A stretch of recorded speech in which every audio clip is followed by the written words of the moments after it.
তাড়াতাড়ি তুমি তাকে নিও না আল্লাহ, এই দেশের জন্য একটু তুমি জান ভিক্ষা দিয়ে দাও আল্লাহ। মনের অবস্থা খুব খারাপ, আপনাদেরটা কেমন জানি না। আমার মানসিক ভাবে ওয়াজ করার মতো বিকাল থেকে আমার মানসিক যে একটা শান্তি সেটা উঠে গেছে। আপনারা জানেন বাংলাদেশের তরুণ প্রজন্মের অহংকার বলতে পারি, যেই ছেলেটা এই বাংলাদেশে ইনকিলাবকে ধারণ করেছে, যেই ছেলেটা ইসলামপন্থীদের মুখপাত্র হয়ে দাঁড়িয়েছে, যেই ছেলেটা হক কথা বলতে কোনো জায়গায় ছাড় দেয় নাই, যেই ছেলেটা যুক্তি দিয়ে কথা বলে, যেই ছেলের কথার সামনে অনেক বাঘা বাঘা লোকেরা মাথা নিচু করে থাকে, ওসমান হাদিকে আজকে দুপুরবেলা সেই দুর্বৃত্তরা এই দেশকে যারা অস্থিতিশীল করতে চায়, যারা এই দেশের বিপক্ষে চক্রান্ত করে যায়, যারা ইসলামপন্থী, ইসলামকে যারা বুকে লালন করে তাদেরকে দমায় দিতে চায়, তাদের পক্ষে ষড়যন্ত্রে তাকে আজকে দুপুরবেলা গুলি করা হয়েছে।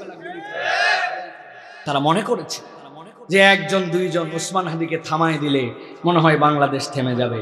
কিন্তু আমরা যেরকম ওসমান হাদিকে 2-3 বছর আগেও চিনতাম না, আল্লাহ যেরকম এই কণ্ঠের মধ্যে একটা বলিষ্ঠতা দিয়েছেন, মাত্র 3 দিন আগে একটা ছেলের বুকের মধ্যে কি সাহস থাকলে বলতে পারে হায়াত মৌতের মালিক আল্লাহ, আসমান থেকে ফাইসালা নির্ধারিত হয়, তুমি আমারে বিদায় করে দিতে পারো, আমার সন্তান আমার প্রজন্ম এই বাংলাদেশকে সেই পঙ্কিলতা মুক্ত করবে, এই বাংলাদেশকে ইসলামী শরিয়াত দিকে আগায় নিয়ে যাবে। শাহাদতের মৃত্যুই তো সেই মৃত্যু, সেটার জন্যই তো তামান্না করি। একজন রাজনীতিবিদ ঘরের মধ্যে শুয়ে মরবে এটা মানায় না, সে তো বুক পেতে দিয়ে দেশের জন্য, ইসলামের জন্য, আল্লাহর জন্য মৃত্যুবরণ করবে, যাতে আল্লাহর কাছে যেয়ে বলতে পারে আল্লাহ তোমার সামনে আমি শাহাদতের তামান্না নিয়ে আসছি। আল্লাহু আকবার। ওমা লাকুম, তোমাদের কি হলো?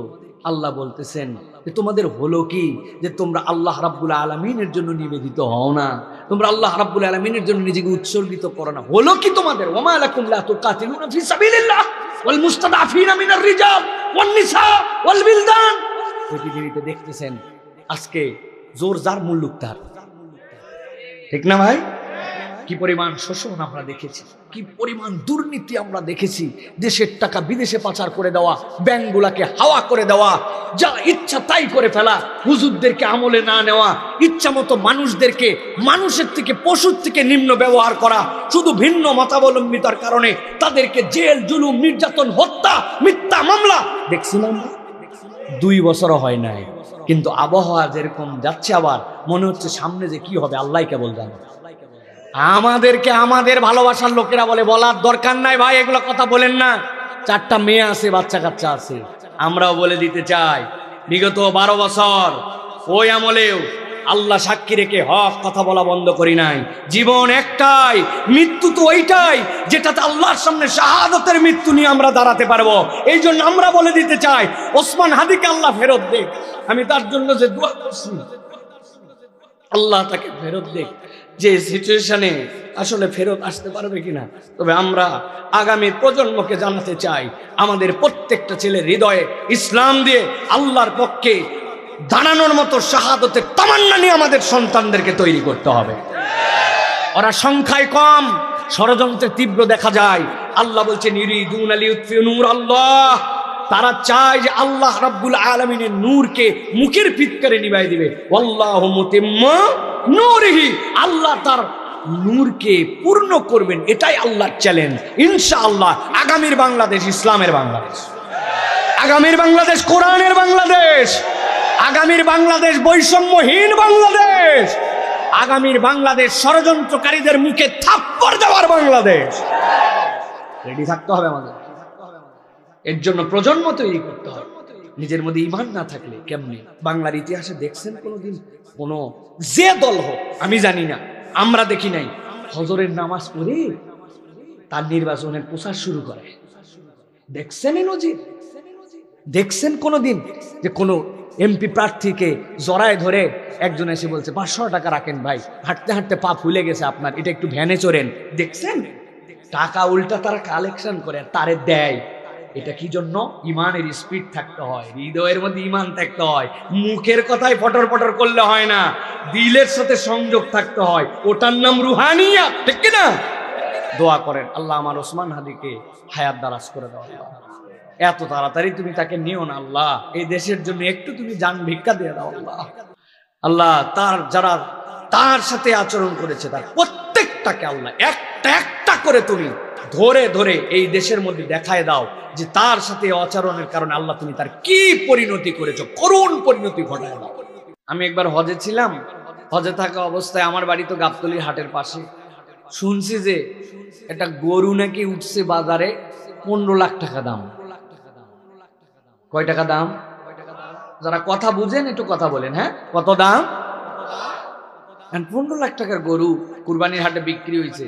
15 লাখ টাকার গরু নিয়ে যেতে মিনিমাম 30,000 টাকা ট্রাক ভাড়া লাগছে গুলশানে নিয়ে যেতে, 10 কিলোমিটার 30,000 ভাড়া। ওই হাটেই এক লোক গতবার নিয়ত করছিল আগামীবার আল্লাহ বাঁচালে কুরবানি দিব। ভ্যানালা 1 বছর টাকা জড়ো করে করে করে করে 12,500।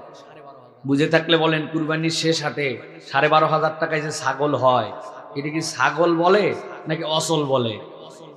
তাও বেচারি কিনছে, দাঁত টাত দেখা কিনে লজ্জায় কোমরের গামছা খুলে উপর দিয়ে ঢাকায় নিছে যে বাবা যাওয়ার সময় যে মানুষ জানি ইয়ার কি মেরে না বলে মরা ছাগল করতে নিলি, এই জন্য ঢেকে বাড়িতে নিয়ে গেছে।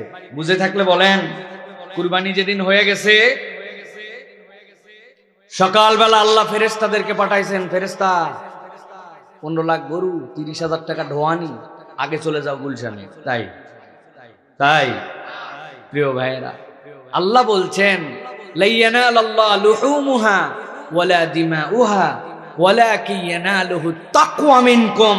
আল্লাহ চাইলে 15 লাখ কবুল, আল্লাহ চাইলে 12,500 কবুল।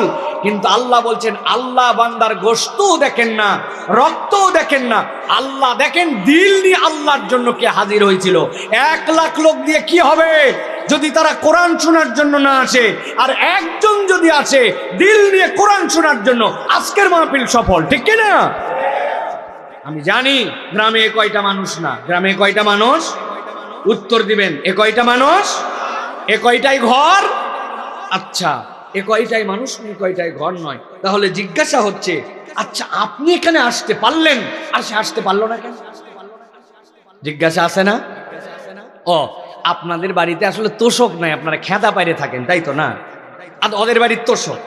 ও আচ্ছা, বুঝছে, ওদের সবার অ্যান্ড্রয়েড ফোন আর আপনাদের কোনো অ্যান্ড্রয়েড ফোন নাই, বাটন ফোন, তাই তো না? ওদের বাড়িতে থাকা খাওয়া বাজার হাট সব আছে আর আপনাদেরকে চাইয়ে খাওয়া লাগে, তাই তো না? তাহলে ওরও যা আমারও তা, ও আসতে পারলো না আমি আসতে পারলাম। জিজ্ঞাসা করছেন কোনদিন কারণটা কি? আল্লাহ রাব্বুল আলামিন বলছেন, গভীর মনোযোগে ঠান্ডা মাথায় খেয়াল করেন, দুনিয়াতে ইমানদার থাকবে, দুনিয়াতে মুমিন পরিচয়ে লোক থাকবে, কিন্তু আল্লাহ বলছেন তুমি যদি ইমানের পরিচয় দিতে চাও, আমি আল্লাহ তোমার জন্য জানায় রাখলাম একদম প্রাইমারি প্রাইমারি প্রাইমারি প্রাথমিক, তার মধ্যে 2টা আসারুল ইমান থাকা লাগবে, ইমানের 2টা চিহ্ন থাকা লাগবে।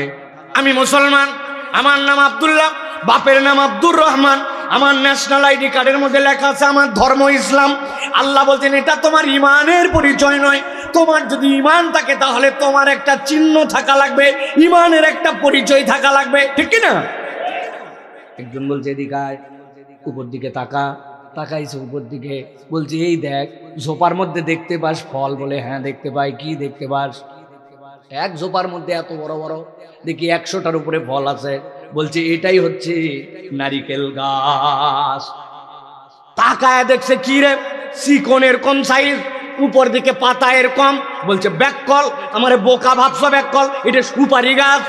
বলছে বলিস না ভাই, ছোট থাকতে এরকমই নারিকেল হয়, এটাই বড় হয়ে নারিকেল হবে। আপনি কি বলবেন? বোকার দেশে তুমি আমার কাছে নিয়ে আসছো বেটা, নারিকেল কত মোটা হয়, পাতা কেমন হয়, ফল কয়টা ধরে, এক পাতার মধ্যে আমার জানা আছে, আমারে তুই বলদ ভাবিস না। কথা বললেন না যে? আল্লাহ রাব্বুল আলামিন বলছেন নবী আপনি জানায় দিয়ে রাখেন, ইন্নামাল মুমিনুনা আল্লাযীনা ইযা যুকিরাল্লাহু ওয়াজিলাত কুলুবুহুম ওয়া ইযা তুলিয়াত আলাইহিম আয়াতুহু যাদাতুহুম ঈমানান ওয়া আলা রাব্বিহিম ইয়াতাওয়াক্কালুন। আল্লাহ বলছেন দুনিয়ার মানুষ, তুমি যদি মুমিনের পরিচয় দাও, তোমার যদি ঈমান আছে এটা সাক্ষ্য দাও। ইন্নামাল মুমিনুন, 1 নম্বর তোমার প্রমাণ লাগবে ইযা যুকিরাল্লাহ। আজকের মাহফিলের নাম আপনি ইসালে সওয়াব দেন, আপনি ওয়াজ মাহফিল দেন, তাফসীরুল কোরআন মাহফিল দেন, ইসলামী মহাসম্মেলন যা ইচ্ছা তাই দেন। নবীকে বলছেন, নবী আপনি জানাই দেন আল্লাহর কাছে এই মাহফিলের একটা ভিন্ন নাম আছে, সেইটা হচ্ছে মাজালিসুল যিকির, আল্লাহর জিকিরের মাজলিস। যখন কোনো মুমিন তার ঈমানের পরিচয় দিবে, 1 নম্বর তার পরিচয় হবে ইযা যুকিরাল্লাহ ওয়াজিলাত কুলুবুহুম। আল্লাহর জিকির যেখানে হবে সে তখন স্বাভাবিক থাকতে পারবে না, তার অন্তরের মধ্যে ঈমানের দাবিতে একটা উথাল পাতাল হয়ে যাবে। উথাল পাতাল মানে কি? আমি বলি, একটা উদাহরণ দিলে আপনার কাছে পরিষ্কার হয়ে যাবে। অন্তরের ভিতরে একটা আবেগ আসবে, অন্তরের ভিতরে একটা উতলানি আসবে। আপনার একটা গ্যাসের চুলা, 2টা বার্নার, 2 পাশে 2টা, আপনি নিচে আস্তে করে জাল ধরায় দিয়েছেন, মিটারের মতো আছে গ্রেড, 2টাতেই সমান জাল। চুলার উপরে 2টা হাঁড়ি দিয়েছেন, হাঁড়ি 2টার মাপ হচ্ছে 1 লিটার। কথা বলতে হবে কয় লিটার? জোরে বলতে বলি নাই কিন্তু, বলছি কথা বলতে হবে। কয় লিটার? 1 লিটারের 2 চুলা, সমান জাল। চুলার মধ্যে আপনি 2টা পাতিল বসায় দিয়েছেন। ডানের পাতিলের মধ্যে দিয়েছেন আধা লিটার পানি, আর বামের পাতিলের মধ্যে দিয়েছেন আধা লিটার দুধ। ঠান্ডা মাথায় উত্তর দেন, হাড়ির মাপ 1 লিটার, 2টা চুলার সমান জাল, ডানেরটাতে আধা লিটার পানি, বামেরটাতে আধা লিটার দুধ, 2টার সমান তালে জ্বলতেছে। বুদ্ধিমান মানুষ, জ্ঞানবান মানুষ যদি হয়, হাড়ির মাপ, জালের মাপ, পরিমাণের মাপ জানার পরেও ওই ব্যক্তি পানির দিকে সতর্ক থাকবে নাকি দুধের দিকে? কেন?